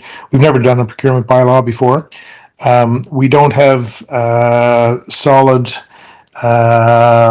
capacity in terms of corporate history on the procurement as it relates to the Charlottetown specific situation. So we're trying to build a new product. It's almost like we're building a new product for the city. We have some good examples of other good products that work for other municipalities, but there is a fair bit of custom design work that has to be done for Charlottetown.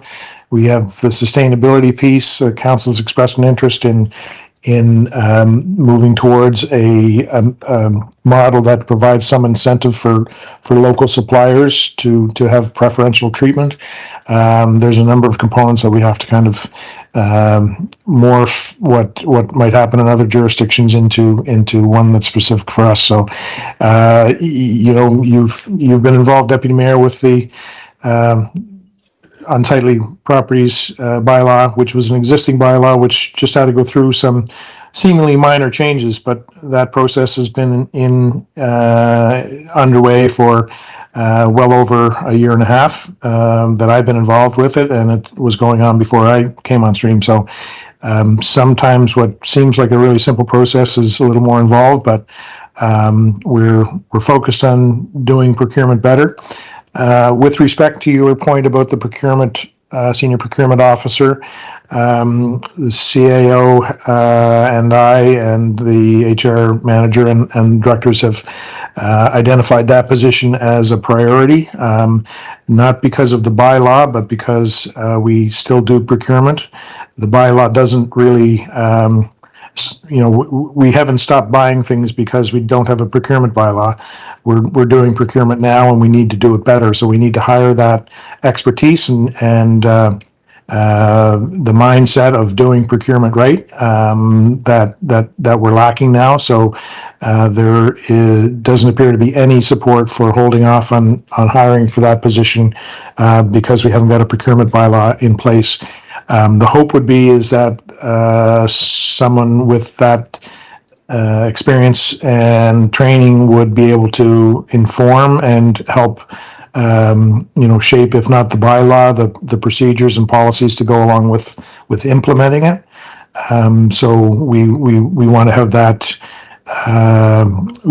skill set in place sooner than later.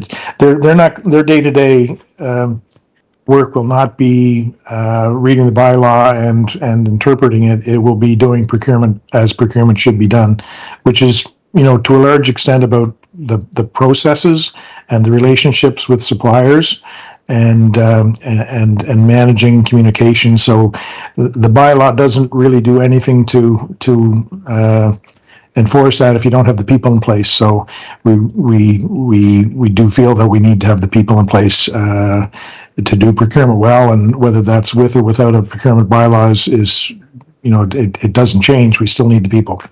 So, No, Mr. Chair, Mayor thank you Brown? again. It has been very clear from not only this council, but the deputy mayor knows from the last council, this is a priority of mayor and council. Just like the procurement officer is a priority of finance, administration, CAO, and the directors. This is a priority. This is not only a priority that we're making up, it's in our terms of references. It says to advise and recommend on procurement policies and procedures to ensure that all procurement is awarded fairly, equitably, and with a sustainable lens. This document has been in place since 2018. Sustainability has always been in our lens, always. And I know that Mr. Jenkins and Mr.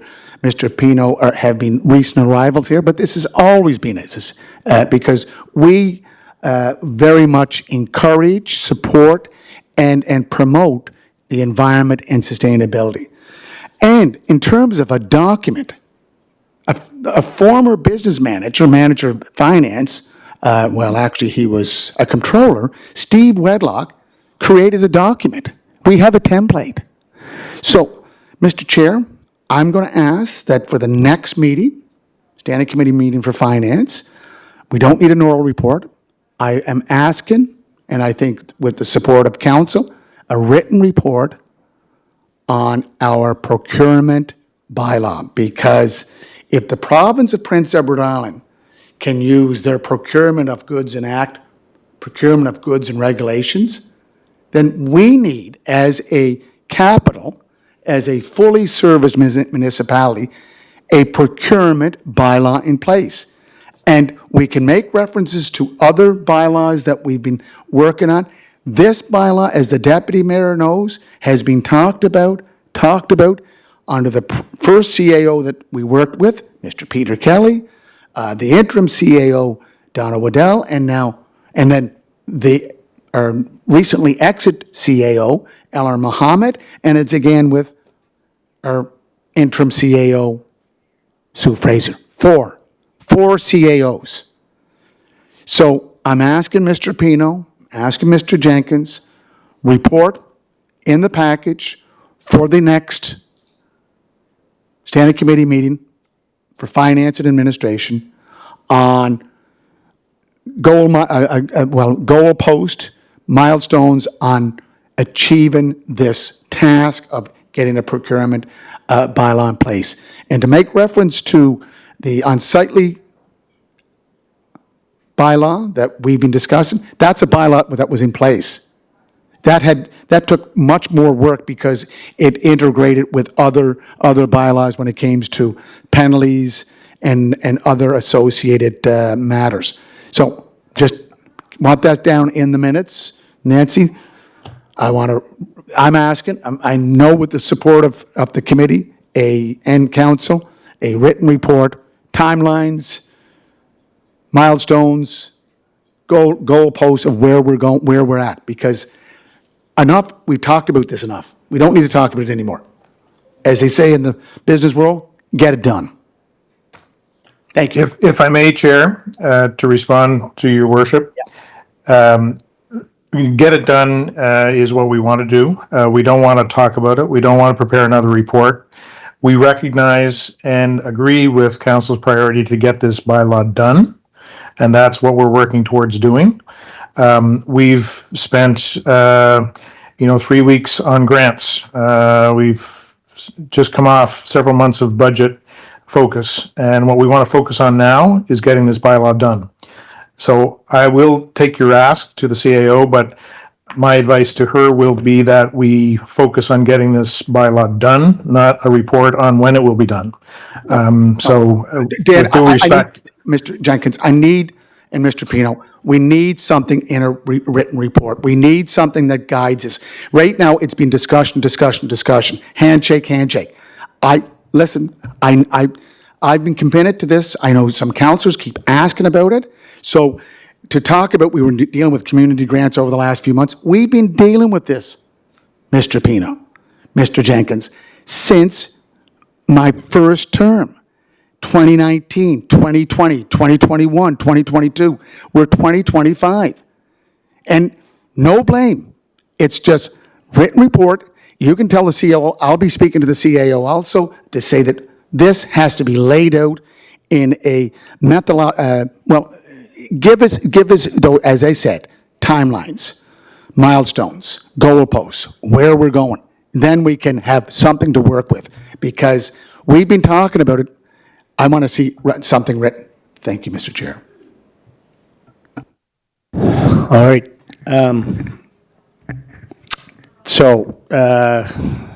Anyway, Dan, you come have a discussion with CAO Sue Fraser on that, and just see what where you want to go from there with it. I was in terms of whatever deadlines or goalposts, whatever you want to use, I just at off the top, I wondered, we talked about, I guess a year ago, we talked about maybe having it done by whatever, maybe June or whatever this year. I don't think that's going to happen, obviously, at this point. But as it relates to a goalpost, is it conceivable that by a year, by year end, calendar year end, that you could be where you'd like to see this thing? I don't know if that's a fair question or not. Thanks, Chair. I guess my response is really, June is probably a little optimistic. I think we may have a draft by June, but, council's going to take some time to deliberate this. My concern is that we do have limited resources, and what we want to do is focus on getting the bylaw done, not talking about it and ruminating about it anymore. We want to get the work done, and that's where I would like to dedicate my time and Kent's time, and if we need some outside consultants to focus on that, as opposed to we're well down the pipe in terms of the research that's been done, and the pieces have been fairly clearly identified in terms of what we need to get this wrapped up. So that's where I would like to focus my time and attention, and the resources that I have at my disposal, to turn this around so that we're not having this discussion this time next year. No, Mr. Chair, those matters, issues that Mr. Jenkins referenced, report them, put them in the report. Give us an outline where we were, where we are, and where are we going to be in a month, 2 months, 3 months. That's exactly what I want. I want to see it in writing, so we have a document that we can refer to as we go forward. And Mr. Chair, if you're saying June, the end of the year, we've been saying that. We've been saying, okay, this March, that was last year. This summer, that was last year. let's just get what we've done to this point with Mr. Kent Thompson. If he needs an assistant, bring in an assistant. And a new procurement officer. Let's get those people working together so we can get this signed, sealed, and delivered. All right, Amen to that. Deputy Mayor Yankoff, you in agreement with what the mayor is suggesting? You are? You're shaking your head, yes? Okay, you do? All right. Okay, and... Do you agree, Mr. Chair? Yes, I'd like to, I mean, I certainly hear what the CA or director's saying, Dan, and I know a couple of meetings ago, that one of the things that's, I guess, different, we have a policy, but we don't have a bylaw. And the thing about the bylaw is it's going to be a law. It's going to have, I guess it's going to have some teeth and some, an operation piece to it that I think,